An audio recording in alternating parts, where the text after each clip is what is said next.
pada hari ini tanggal 4 Oktober 1965 kita bersama-sama dengan mata kepala masing-masing telah menyaksikan suatu pembongkaran daripada penanaman jenazah para jenderal kita, Ilahaneng Jenderal.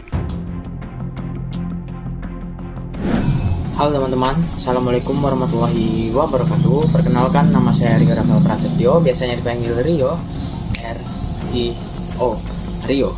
Berasal dari kelas 12 MIPA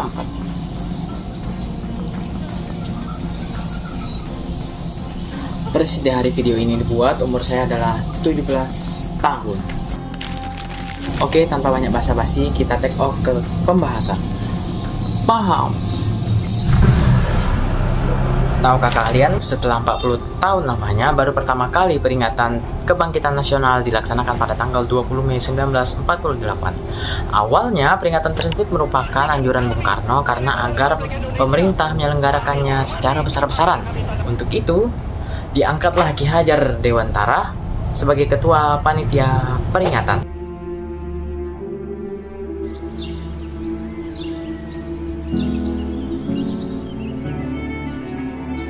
Alangkah hebatnya bangsa kita sebenarnya. Indonesia adalah negara yang terdiri dari 17.500 pulau, lebih dari 300 kelompok etnik, 1.340 suku bangsa, 6 agama resmi dan belum termasuk keberagaman kepercayaan aliran yang lain, serta memiliki 737 bahasa.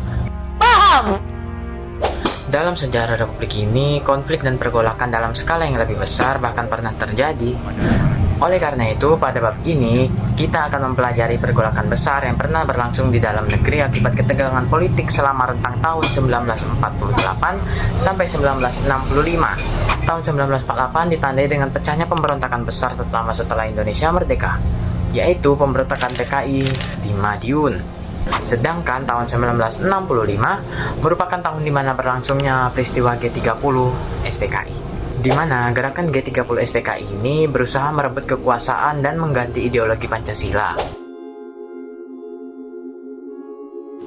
Oke, baiklah teman-teman, kita memasuki materi inti pada bab kali ini yang berjudul Perjuangan Menghadapi Ancaman Disintegrasi Bangsa. Tapi sebelumnya, apakah teman-teman tahu apa itu disintegrasi? Jadi, disintegrasi adalah sebuah keadaan di mana tidak bersatu padu dan menghilangnya persatuan dan kesatuan suatu bangsa yang menyebabkan perpecahan.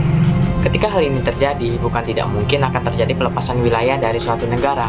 Oleh karena itu, disintegrasi bisa dibilang perpecahan suatu negara.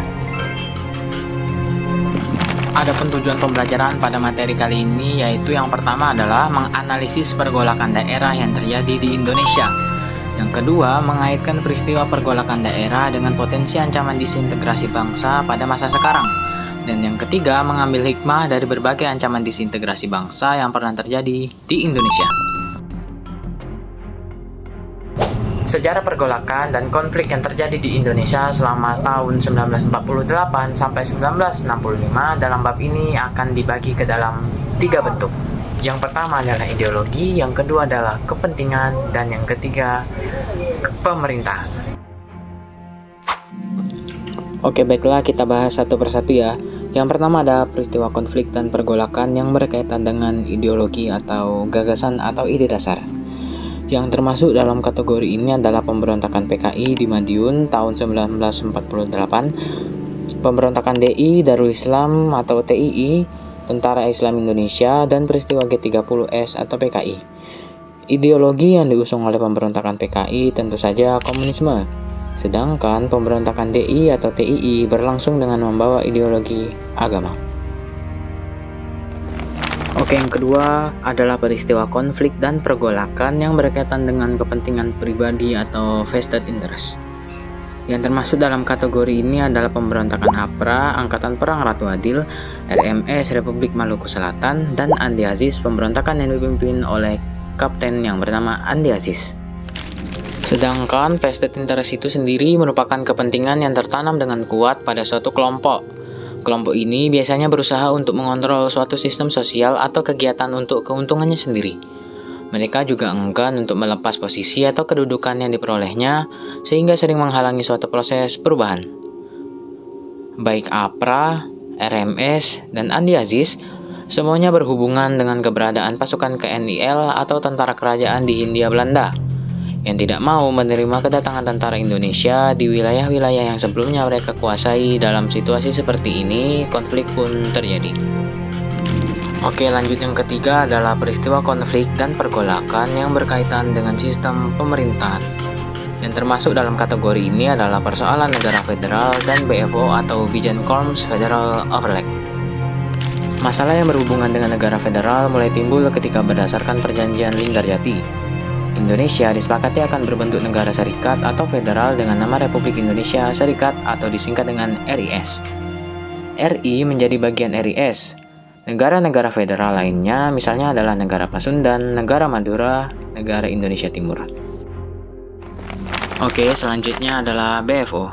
BFO sendiri adalah Badan Musyawarah Negara-Negara Federal di luar RI yang dibentuk oleh Belanda. Awalnya BFO berada di bawah kendali Belanda. Namun makin lama-kelamaan badan ini makin bertindak netral, tidak lagi semata-mata memihak Belanda. Pro kontra tentang negara-negara federal inilah yang kerap juga menimbulkan pertentangan. Sedangkan pemberontakan PRRI dan Permesta merupakan perlawanan yang terjadi akibat adanya ketidakpuasan beberapa daerah di wilayah Indonesia terhadap kebijakan pemerintah pusat yang dinilai tidak adil dan semakin condong ke kiri atau komunis.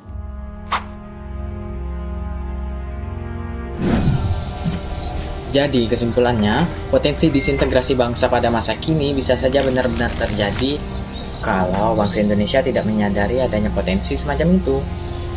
Sejarah Indonesia telah menunjukkan bahwa disintegrasi bangsa sangat merugikan.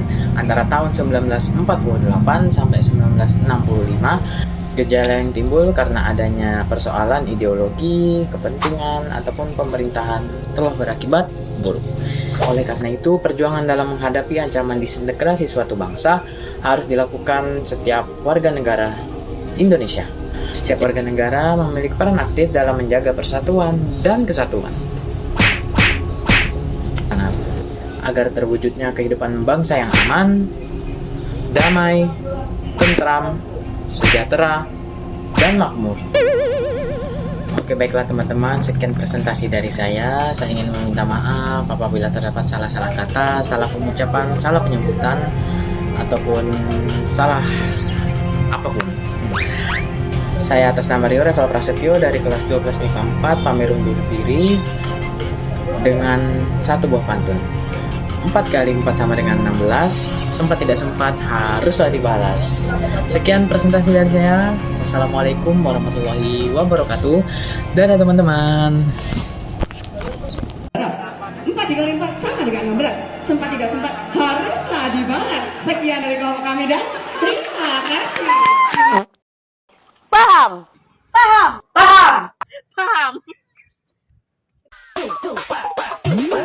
Tapi tunggu dulu, jangan terburu-buru sebelum